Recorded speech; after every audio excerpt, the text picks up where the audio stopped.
may have played poker, but playing poker in Texas is a different animal. This is the Texas Poker Podcast with Tyler and Clint. Hello, this is the Texas Poker Podcast. I'm Tyler. This is Clint. What's up, y'all? And we're back after just a gigantic hiatus. Yeah, a gigantic hiatus. We went forever and a day without missing a week, and now it was like almost a month we were gone for. I'm sure a lot of people just thought the podcast was probably over at that point, but we were here. Oh yeah, poker cockroaches apparently.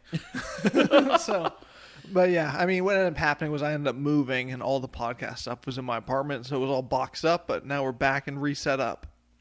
Yeah, it's you moving. That's pretty much it. I'd say. Well, and then like I say, poker's been kind of hit and miss with me as well. So even if we had it, like I'm not sure it would have been the best content because we both we played like a session or two, but not much in this last month. Yeah, a lot going on with the move, but nice to be set up again and recording. So. Yeah, absolutely. It's we are back. Podcast is still along and chugging, and we got some interesting stuff. So, any of the longtime listeners know that me and Tyler used to refer to one of the games as a private game, and actually was one of the games that got me out of a downswing. Like, it was in that 2 to 3 month downswing, and basically came back and just saved it all because it was such a great game. And then it got canceled probably maybe 8 months ago. I think so, about 8 months, yeah. That seemed about right. Thought it was never coming back, and that game is back and going, and one of the best 1-2 games I've ever played in. And I mean, as someone who's playing now, dabbling in 5-5-10, I'll tell you what, that 1-2 game still super profitable. Oh, I mean, like they always say, depending on the stakes, don't necessarily matter as much as the players and how much money they have. Oh yeah, absolutely. That's So it was really, that's been my big poker news, is that's actually come back, so I'm really enjoying that. And like I say, it's kind of, did play 2 sessions of that. The first session did not really do, I won, but it was like $40. It was kind of just like card dead the entire time. And but you also get the free food and drinks. That's true. Yeah, I mean, it's one. This was one of the few ones that I do play that is a rake game. So yeah, you got free food, free drinks, and $40, so not the worst. I played in it last Friday, and some of the players were back that I always enjoyed playing with, and I mean, ended up winning. I mean, winning. It was in. I only bought in for 200. I was starting out, and I didn't see anybody with like big stacks, so I didn't want to come off as someone who's just trying to bully the table. So I was bought in with 200 with the intent to just add on. Bought in for 200, never added on, and ended up cashing out for 16.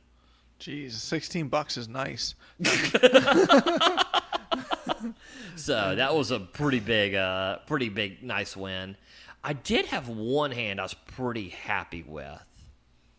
I raised King Queen from pretty early position. King Queen offsuit. It's called, the entire table calls. Nobody's folding any hands. I think I raised it to like 20. Goes back around, and the button makes it 60. This is usually a fold for me. I don't usually play King Queen offsuit to 3 bets, but this table is just a different world. People are gambling. I make the call. The entire table makes the call. God, dog. We're really hoping for 2 kings on this flop. Really hoping for 2 kings. The flop comes ace, queen, 7. I check inflow as I would in all deals, and I mean, I'm not loving this flop by any means. It checks all the way to the pre-flop better on the button, who then checks. So, I'm thinking that he probably doesn't have too much here. The turn was kind of a nothing card. It's like a 3. I still check because I'm in the earliest position. So all the other players, if they were checking in flow, which not everybody plays kind of like correct poker, but anyone who would still be checking their ace. Checks all the way to the button, who's a pre-flop raiser, and he bets, I think, he bets like 100. I make the call.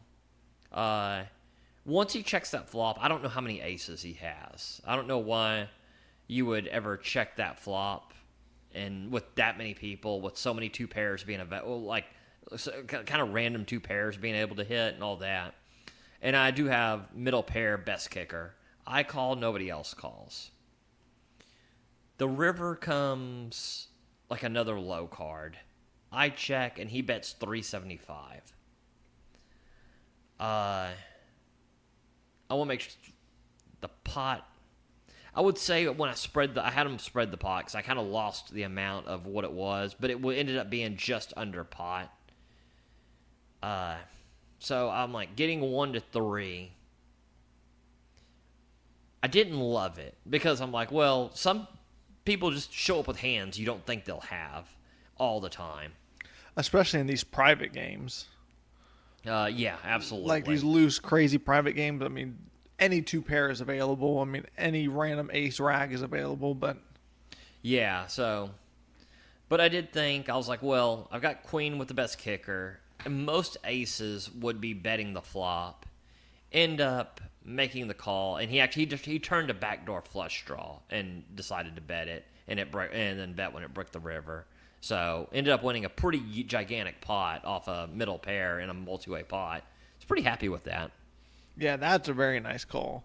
So I was pretty thrilled with that, but that led to a really good win over there. So happy that this game that was very profitable it started off on a good note again. Yeah, I mean, definitely rather be on a good note than a bad one for sure. It's so we'll see how much I end up playing over there, but like I say, I've always enjoyed that one. And then me and you go to...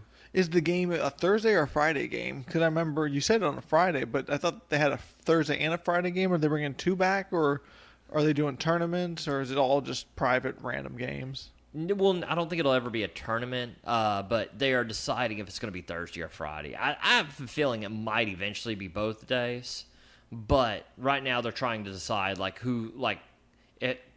if they can get which game they can get better with more people playing, because there's a lot of it's very rec heavy, so there's a lot of people, but there's 2 or 3 that buy in pretty deep that kind of make that game, but there's a lot of people, it's a 1-2 game also buying in for like 100. So it's kind of this weird dynamic where you have a ton of people buying in super deep, and then some people just like completely buying in for the minimum almost. So it's kind of making the game. If anybody ever wants to play in this game and you live in the Houston area, you can shoot Tyler a message, and I can see if they're always looking for people. So, and we can always try to get you in this game. Or if you're looking for Clint's phone number, I wrote it on the stall in Champion's bathroom, so it's right there on that stall. Okay. But I don't do what he says that I do in that bathroom. That number, I mean, I know Tyler, it's probably correct, but the message he wrote it with, probably not. So, that's funny. But, all right, so then I guess we also just came off of a session today from Champions. Or I guess, did you have any more from that session? I don't want to cut you off early. I didn't really take that good of notes. I just remembered that hand because it was pretty memorable. Very memorable hand. But yeah, outside of just it being a good session, that was pretty much it for that one. So we can definitely jump to our one we just did over at Champions. All right, so let's start off with this one. So we go to Champions, and there's only one open seat at the 1-2, and one at the 1-2. So Right. I end up going to the 1-2 game, and you go to the 1-3 game. Let me pull up my note for you. My first hand that I played. All right, here we go. So I have King 10 of clubs. It's straddled, and I'm first to open. I make it 15. Oh, sorry, I'm not first to open. There's 3 limpers, but it's a $4 straddle. I make it 15. 2 people call. Kind of made it kind of light for straddle and a couple calls, right? Yeah, first hand, still kind of getting used to. Okay. Well, and here's the other thing too: is the max buy-in is 200. We're kind of shallow at this point still. The game got pretty deep, but when I first got there was a lot of $100 stacks and kind of 150-ish kind of stacks. Okay. So I thought I didn't want to go too crazy because, I don't want to pot commit somebody whenever, so early. That's true. So I get 2 calls. The flop comes 5 of hearts, 6 of diamonds, 10 of spades. And I have king 10 of clubs. Okay. So you flop top pair here. Mm-hmm. The first guy checks. The next guy donks 15 into me. I just bet 15. He bets 15. I could make an argument for betting or raising. For either calling or raising here. What did you end up doing? I raised. I made it 40. The other guy folds, and he jams for, I think, like 60 total. So obviously. Oh, I love your raise now that I realize how short he was. Yep. Yeah. He has 7-8 offsuit. He is open-ended, brick. I win. Yeah. And for any listeners who are wondering why you would kind of raise this medium strength hand here, when people donk lead, they usually do not donk lead with strong hands. You're looking to kind of check raise with your sets, your 2 pairs, and stuff like that. Stuff like this is where usually it's like a weak 10 that wants protection, maybe a weak 6 or like a draw. So that's kind of the reasoning we say this. This is definitely not probably the best poker strategy you're going to hear, obviously. But do you ever like to raise when someone like same bets you there just so you can kind of keep the betting lead as well on future streets in the game, like hands in the game, to kind of discourage people donking into you like that? Because I would do that a lot when I was playing a lot. And if someone would donk into me like that, I would be raising a ton of the time just so I could, in future hands, he checked to me to kind of get a free card. That was my strategy to it. So a lot of times if I bet 15 and you donk 15, I'm going to repop it a lot of the time. I don't really care if they donk into me. It's such a really in general, there are definitely times you can donk lead. But in general, it's a pretty bad strategy. Anytime that someone's using a bad strategy against me, I'm not really doing anything to discourage it. Like, I will raise, but it's like you did. Like, you were raising because you could raise for value and get there. Or I can call. Or, like, I can fold a lot. Because a lot of times when they donk lead, they have something. Well, guess what? If I had ace-king, ace-queen, I'm c-betting there a lot. And now you've just saved me some money. So I don't really do it for that reason. It's usually based on my hand and what I think they're representing. Yeah, so I thought that was an interesting hand. I like how you played that a lot, especially after seeing how short stack he was. I think that was a really good move. Then I kind of card dead. I got a few kind of good bluffs off that kind of worked out for me. And then, as odd as this is going to sound, I run into a listener of the podcast at the table. Not that odd at Champion. Like, a lot of people at Champions have mentioned it to me. But it's always cool. I mean, I'm always glad to hear, like, people listening. Yeah, so here it goes. The story continues. Okay. So the guy who I just busted out with that hand, so the guy who listened to the podcast, he had, like, kind of talked about the podcast. I was like, I'll play this hand with him, sure. He made it like $10. I was in the blind. I had 5-3 offsuit. The guy who I just stacked calls as well. I call for fun. The flop comes king 5, like 10 or something. I don't know. I flop bottom pair. I said, this is delightful. So I bet like 20 or something. You lead out into him? Mm-hmm. Yeah. Okay. He folds. The other guy then jams on me. This is so sad. But he had only jammed for like $38, so it's $18 more. So, I mean, you just basically got pot odds to... Yeah, so I called, turn a brick, river 5. So then I won that hand. So then that guy rebuys. And then the very next hand, I get 5-3 offsuit again. So I said, the 5-3 is hot, baby. So I play it again. So end up, basically, I'll just give you the moral of the story. The guy who I just stacked turned to straight. I river a 4-card flush to stack him again. And just have a swell time playing the 5-3 offsuit. And he was a listener of the podcast? No. The listener of the podcast is, The listener of the podcast is who initiated all this. Okay. I played the 5-3 to play a hand with him. Just got a boredom, and then that guy is kind of collateral damage in this whole thing. And then I got the next shuffle, so I said, I'll play it again, and won again. I was like, now he's an ex-listener of the podcast. Because Tyler keeps playing dipshit hands and sucking out on him. And this one was kind of interesting, too. So now we're kind of just rolling along. I'm up some, down some, up some. I got bluffed out of my shoes, which made me sad. Let me think. Look, I mean, if it is a good play, this is like the classic Ben Deitch right here. If anybody ever watches Ben Deitch's vlogs, if we make a good play, details, pot odds, what happened on the flop, the turn, the river, what size the pot is, and everything. But if we get bluffed or we lose, Tyler's like, got bluffed out of the river. Got bluffed. I was sad. Is the analysis. Well, okay, I had Jack 10 suited. I ended up raising early pre-flop, get called like 3 ways. I thought you got I got 3-bet. Yeah. So I make it 10. I get 3-bet. So, Jesus Christ. We missed 1 month of podcasting. I can't even tell you a story of the hands. Okay. Well, guess we're going to do it. I bet 10. Guy calls. Guy 3-bets me to 30. I call. Guy who called the 10 calls the 30. The flop comes 8, 3, 4, 7. No, 7. Basically, you could have flopped a straight with 6, 7. So let's call it 8, 5, 4. 5, 4. Yeah. Okay. So then, and I have a backdoor flush draw. I check. The guy who called behind, he bets 30. So not the pre-flop 3-better, the other guy. The pre-flop 3-better folds. I've seen this guy play a few hands. I think this kind of smells very bluffy to me. I call thinking I'm going to blast the turn when he checks. Okay. If check 2.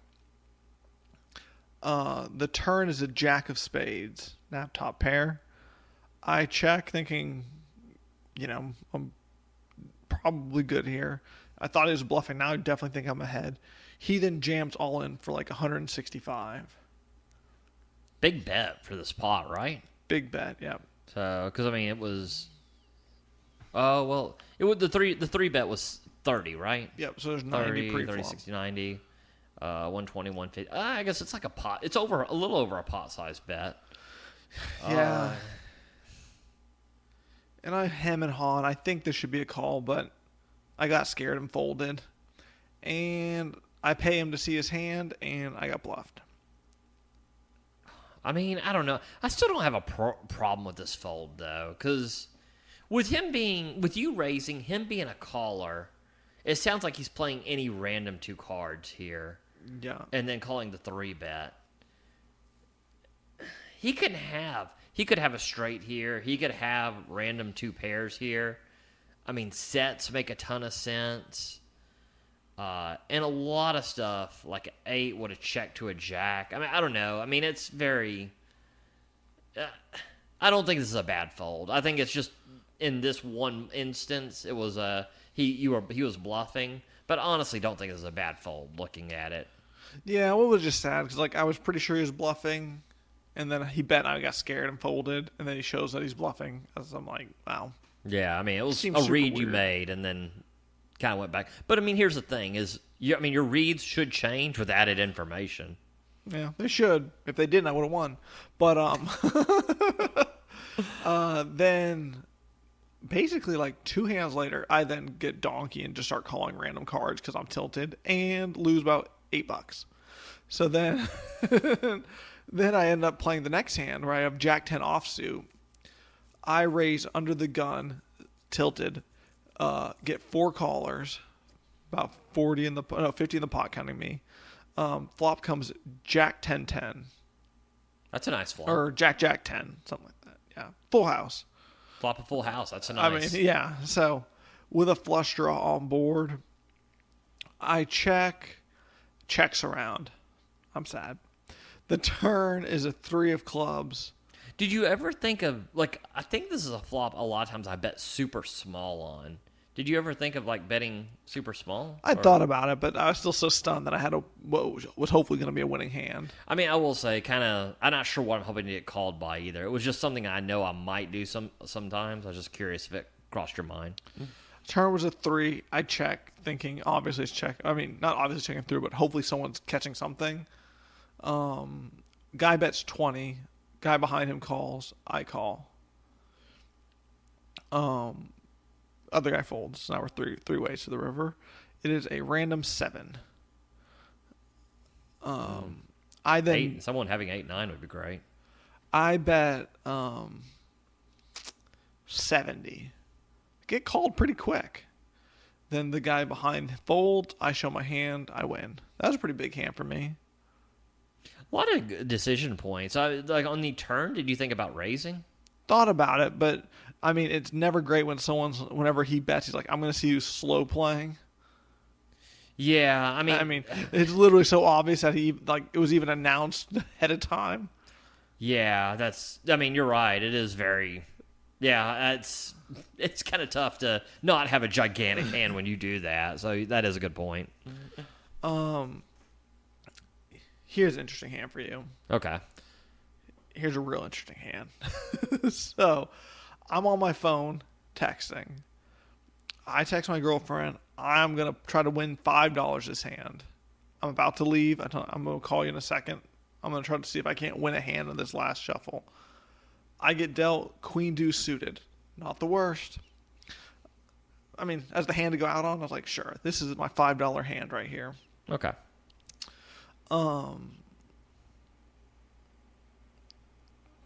Let's see. So we end up, I think somehow it ends up being like 3 people, about $30 in the pot.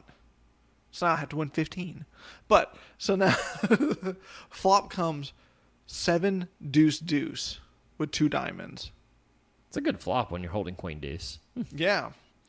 I check. Other guy checks. The guy on the button bets 20. What are you doing here? I raise. I raise as well. But I raise tiny. I make it 45. Ooh, I kind of like that. Other guy folds. He jams for like 200. I mean, and then you call. Yeah, I call. And he had the nut flush draw. Turned an ace. Bricked out the diamonds though. So yeah, I love your raise here because here I think you should always raise because you actually have way more bluffs than you do made hands here. I mean, your made hands are pocket 7s and a deuce. So I mean, which I never have a deuce unless I'm texting on my phone that I'm gonna. I mean, just so random. I mean, they would always fold ahead of time. Yeah. So if you're raising a ton of your draw, I mean, you have way more draws here than. I mean, there's not even that many draws, but I mean, at least you have way more draws than you do like pocket 7s and a deuce. I mean, so yeah, I love your raise here. I think if you call here, you're just way too unbalanced, and like you say, you need to get value from what is most likely diamonds. And a 7, I don't think can fold here very easily. My last somewhat interesting hand. So you and I talked about this on the way to record the podcast. For some reason, I just thought that like shorthanded, we're like 5 or 6 handed, that like playing suited kings like on the button, like king 6 suited or whatever, I never thought was good, but we had like looked at some study, like obviously not correct study, I'm misrecalling, because like you said, you can open it but not call it.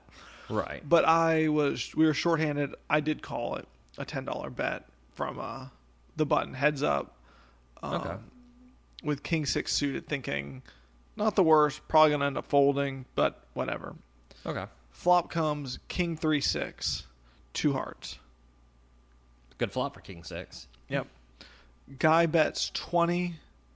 I make it 40. He goes all in for like 180. Wow, I'm shocked you raised here. Sometimes you gotta. That was a.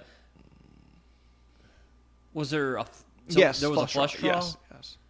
Okay, and he was the pre-flop raiser. Yes. Okay, I like it a little bit more now. Like now that I know that you actually have some draws that you could be raising here,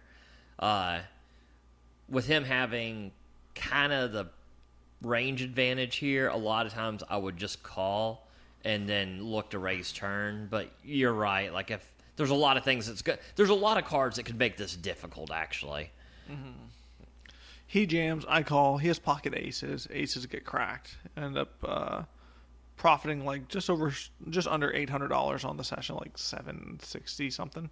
that's really nice. It was super nice. Super nice to. I felt like I played some hands well. Got super lucky in some hands that I shouldn't even played, and and got bluffed one hand, which made me sad. But other than that, I mean, basically the moral of the story right there. Well, that's good. Ooh, I have one hand for you, which is kind of a nothing hand. Like it ends up being a nothing hand, but thank God. Okay. I'm just all sorts of this Jack 10 stuff. I have Jack 10 again. I open Jack 10. Get 3-bet immediately, but tiny. Someone calls, someone else calls. I just said, you know what? I'm just done. I don't care anymore. I fold. And the flop comes 9-10 Jack. Ooh. Yeah. One guy had pocket kings, the other guy had the bottom end of the straight. Good fold pre-flop. Yeah. I mean, sometimes those hands are just the most important. They're the ones that you just got out of the way before a train wreck happened. Yeah, because I mean it's super tempting. Like it wasn't a big 3-bet, but I was like, I'm just on such thin ice nowadays. I'm out. I mean, I definitely love that fold. I mean, I know you can get kind of crazy with it pre-flop. Glad to see you make that fold there. Yeah, me too. I mean, in the run out was a queen, so the king ended up chopping one of the pots. Oh wow. Yeah. God dang. It's like you say, me and Tyler run into shit. We go into champions. Tyler ends up at the 1-2 table. I end up going to the 1-3 table. Table is gambly, but also tough. Your table definitely looked tough. My table was fun, and everyone was having a good time. I mean, someone literally spilled wine on the table, but it was not playing tight, mostly from like one or two players there, but. The guy to my left is a pro around Houston. The guy to his left was from out of town, but seemed to be a fairly solid player. One of the other guys at the other end, I don't know if he's a pro, but he's definitely a winning player. So it was kind of a, like I say, everyone was kind of loose aggressive on this table. There's a straddle to 6 and then 2 call. I have pocket 10s. I make it 30. I probably could make it bigger here. But was it 6 and how many callers? 2. I don't know, 30, 35. I mean, yeah, it's fine, right? Nothing okay. crazy. I mean, depending on how deep you are. I mean, if we're super deep, I'm making it 50. But, I mean, depending, like, you very much have to kind of gauge the temperature of the table. Like, if you're going to get called there or if, like, so depending on how deep you are. If I'm, like, 2,000, I may make it 50 there. But depending on how deep you are, I like the 30, 35. I mean, it seems fine. 4 call. I like bigger. You should have gone bigger for sure, actually. The flop is 9-6 deuce with 2 spades. Definitely betting. I mean, pretty a great flop for what I have. I mean, nobody 3-bet, so all the bigger overpairs are not going to be there. I love this flop. There's no straights, no flushes yet, and 2 pair of 9-6 would be very weird. It checks to me. I bet 90, which would be about 2/3 pot about. So I get re-raised to 300. This is weird. Folds to me. What do you think of this spot? No flush draws, which, like we always say, we always grasp at that like it matters. I don't know. I think it's a fold. I mean, I don't know. Seems like when you're getting re-popped on a dry flop, that is not ever an awesome spot. Because what could he have that we're ahead of? I think this player sometimes 3-bets 9s. So he's got, I think, set of 6s, set of deuces. So I'm kind of counted up, and I'm like, well, he doesn't have overpairs ever. Yeah. He doesn't have it's unlikely he has 9s. Maybe sometimes has 9s. He could have set of 6s, set of deuces, but there's way more flush draws and 7-8. I end up I end up jamming on top of him. That's dicey. He calls. He has 9-3 of spades. So what was the flop? 9-6 deuce, 2 spades. So he has a combo draw? Yeah, he has a top pair with a flush draw. And 2 pair out, yeah. Yeah, which he hit, the 2 pair. Oh, that 3 came right on the turn. So God, if that board would have paired. Oh, man, if a deuce would have came on that river, it would have been so nice. I was like, a deuce did come. I folded face down. No. It's so I make a correct call, but end up losing, and that was sad because that was 3 hands in for my entire buy-in of 600. Yeah, I was so confused because I knew you just got chips and sat down, and then I saw you right back at the cage. I figured maybe you forgot something. No, didn't forget. I took them. I guess actually, based on your face, I knew bad things had happened to you. So, things weren't great for me. Yeah. So another straddle to 6. There's no limpers or anything. It's I think both the small blind and big blind fold. I make it 20 with pocket aces. Okay. Uh, I mean, I think you could exploitatively be betting bigger just in general at this game, but 20 seems... At least you'll get action. Yeah, got so much action. 4 call. Yeah, I probably should be betting bigger here. It's exploitatively should be betting bigger. The flop is king 8-9, I believe, with 2 hearts. It is weird, though, that, like, everything... completely jump topics on it. Like, everything we study, like, talks about, like, the opening sizes. But I do think we both kind of agree that in Texas, when everyone's overcalling so much, so wide, that you can exploitatively bet bigger or open bigger. Yeah, no, absolutely. Yeah, just in general, just kind of exploitatively bet bigger, raise. I mean, just everything you can kind of just do bigger. Well, Bart Hansen has the best way of looking at it, I think, and his idea is to bet as big as, like, the lesser hands will call. Yeah, but that's kind of the best thing, is that, like, lesser hands will call so much money. Yeah, exactly. so because it seems weird for me to be telling you that you need to be betting, like, opening bigger, but if you play in the games, you definitely understand that, like, if you call 20, you're probably still getting action at 30, 35. I mean, the only problem with like players in this game, I sometimes... is if I'm betting raising kind of big pre-flop, then the 3 bets it's are so kind of sad. rough. It's so sad. Because let's say I'm betting with 7-8 suited. I mean, I'm not going to fluctuate my bets. If I'm going to bet bigger, I'm going to bet with all my hands. 100%. So let's say instead of opening raise of 15, I go to 25. Well, then those 3 bets, instead of, 45 or 50, those 3 bets are now 75 or 80. I tell you what, I can kind of call with a 3 bet with 7-8 when it's 45. Once it gets to 70 or 80, I really can't be calling that. You could be jamming like a real man. Well, I'm not trying to be a real man. I'm trying to be a real profitable poker player. Yeah. I'll leave the ballsiness to somewhere else. I'm just looking to make a profit. But... Well, where we left off, you're minus 600, so continue. Yeah, well, I didn't say I was doing a good job of it. Pocket aces. The flop is king 8-9 with 2 hearts. This is a flop I feel like is kind of rough for me. Well, so multi-way, it's rough. Yeah. Obviously, there are a set of 8s. There's a set of 9s. There's the random king 8, king 9. There's a lot of things that can kind of blow me off my hand a little bit. I don't know. Like, I've gone back and forth. I should probably be betting here. You gone back and forth. You played the hand 2 hours ago. I mean, I've been thinking about it ever since.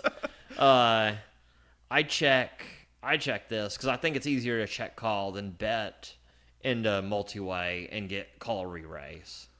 I would be betting here myself, but okay, you check. A player bets 45 after me. It folds around, I call. The turn is a 10. He bets 115. I end up just folding. It's one of those that I was like, it doesn't seem like this would be a great card if he's just betting a king. Like, it seems like if you're betting a king, you have some showdown value, and this is getting pretty dicey. So at that point, like, Queen Jack does get there. I mean, that's a gutter, but I mean, it seems like two pairs way more in the realm of possibility. Yeah, like 8-10, 9-10. Well, I don't know that he bets that either. I don't know. Like I say, this is just kind of a weird spot I put myself in at this point. Yeah, because if you bet and get raised, I think you could probably fold on the flop, right? Probably so. But here's the problem: is okay. Let's say I make this call. This is kind of a dicey turn. I mean, am I prepared to call a big river bet? Because a player is definitely capable of either value betting for river or bluffing river. I mean, he could have just been on the flush draw, like you said, and you said there was a flush draw, right? Believe there was, yes. It may be a very standard play to do with a missed flush draw, or if you river the flush. 100%. That's what makes it so tough. Yeah, I mean, it was just kind of a tough hand. Yeah, I mean, I don't know. I think it's one of those spots that's so close that, like, there's probably not a huge amount of EV, give or take. Yeah, like, I think I know I would have played it differently, but I don't know how it would have panned out, but I think it's okay. I mean, it's fine, right? I mean, it seems always weird to fold aces, but looking more, I think I probably should be betting flop there.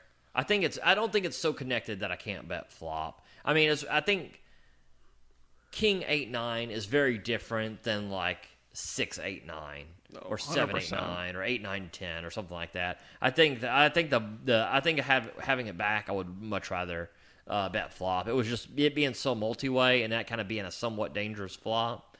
I didn't love it, but I don't think it's a huge mistake to check. But I do. I don't know. It's one of those. It's a hard flop to play, and it's a hard turn to play. Let me see which. So I'm not having a good session, if you can tell. I lost my entire stack three hands ago. I didn't raise with aces to call a flop bet and fold the turn. So this is not going great for me. Player bets 20. I make it 60 with ace 10 of clubs. He's been betting pretty wide. Ace 10 of clubs, I think, is a pretty good 3-betting hand for the most part. 3 call, my 3-bet. Flop is 4-7-6 with 2 hearts. I mean, obviously, I'm just not. I might not bet this with aces, as I'm already covered. I check. The entire table checks. The turn is an ace. Player bets 200. I call for all in because I have less than 200 at this point because I suck ass. Okay. Yeah. He has Jack 6 of hearts for a pair and a flush draw. River blank and I'm good. So that was that hand. Finally won a hand. So I'm just getting murdered at this table. There is a straddle to 6 and the small blind calls. In the straddle, if I'm the small blind or big blind, I have just started with basically a limping, like I'm limping everything. Basically kind of just like you do in a small blind a lot of times. I just call in big blind with pocket queens, praying someone. So I goes kind of action. like this strategy. Like ever since you brought it up, I kind of think this is probably the strategy to be implementing in these Texas Wild games. Just to have that 100% limping range in the small big blind when the button straddles on.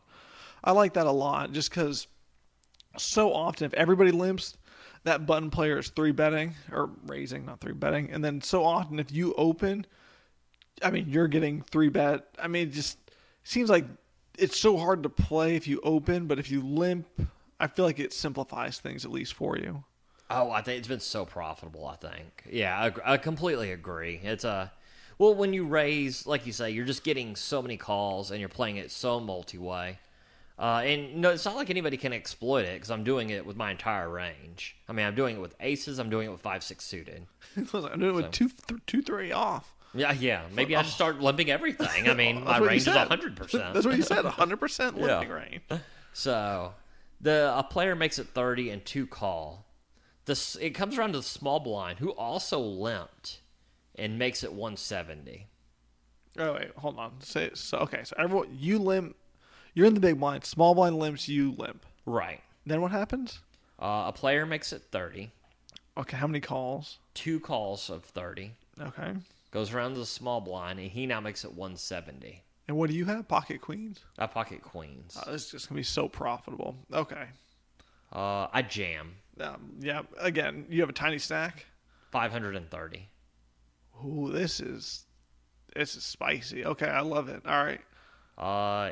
The 3 people who are at 30 fold instantly. The small blind tank folds. Oh, not spicy at all. Okay, I thought we were gonna get action. I Super know, I awesome. kind of liked it. Oh, I'm sure you liked it. I but mean, 260, and I didn't even see a flop. I mean, yeah, no, I'm sure you liked it. But the listeners, we all wanted to hear these queens go. the listeners are rooting for me. They love it too. Debatable. I mean, our views were never higher than when you were on a downswing. I'm always on a downswing. So our views are doing great. It's so let me see. Player makes it 15 from fairly early position, but he's playing quite a wide range of hands. I make it 45 with ace 4 of clubs. 2 calls. One cold call, and then he calls. Flop is ace 9-6. I kind of down bet this. I bet 50. Both end up calling. The turn is a king. Kind of a weird size bet. So now you're checking this turn? I did. They checked to me, and I checked here too. Yeah, I think. Yeah, I don't know what we're hoping for at this point if we bet and get called again, though. Yeah, well, when I bet and get called 2 ways, I'm not loving it anymore. God, I mean, I didn't know we were even loving it to begin with, but all right. Yeah. Well, at first I liked the ace, but once I get called 2 ways, now I'm hating my 4. I mean, I still love the ace. Now I hate the 4. The river's a 2. Turn king, river 2. They both check to me. I'm like, I think I can go for the tiniest bit of value here now. Oh my God! All right. Go for super thin value. I bet 80. And what is probably 300 about now? They both fold. Oh God, that was gonna be so awesome if you would have got value there. Yeah, I wanted it. Trust me. I mean, very weird. Because what in the hell are they calling me? Like, I don't know. I mean, you're not folding to an ace set. The way this is played, I don't think you're ever folding an ace to me. Yeah, I mean, we shouldn't, because you'd be ahead. Yeah, I was about to say. Unless you have exactly ace 3, and then you should call. But I mean, I don't know. Very kind of a strange hand. I mean, maybe someone had 7-8. I don't know, but it was kind of strange. Another one, I took not really good notes at all, but I pocket 9s, I raise and flop top set, and get 2 people to call the flop, 1 person to call the turn, and then I size up on the river and he folds. But ended up, I was down to less than $200 at one point. I was in for $1,200. Was down to less than $200. Ended up cashing out for $14.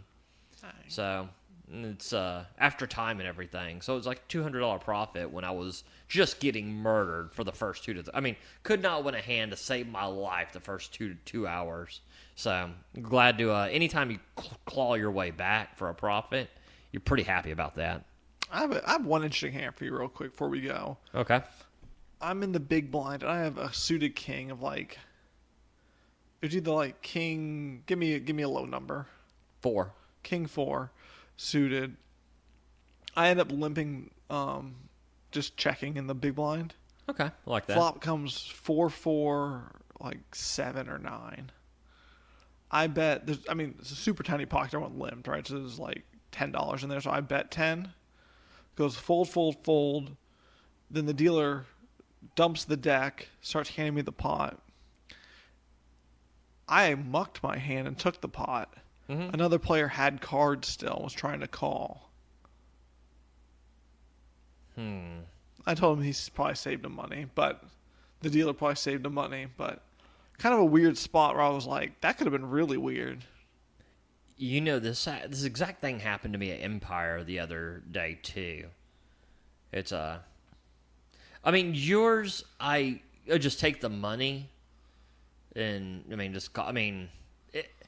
too bad you hadn't mucked your hand, because it would have been nice to be able to show a 4, just since it was kind of a weird situation. I guess you could tell him to listen to the podcast and he'd know for certain. But I raise pre-flop. I squeeze really big pre-flop with ace-queen. Everybody folds around. Same exact thing. The dealer mucks everything, pushes the pot to me, and then a player's like, I was calling. I don't know. I don't remember if he grabbed his cards or not. No, he didn't, because the player exposed his cards. What did he have? He had ace-king.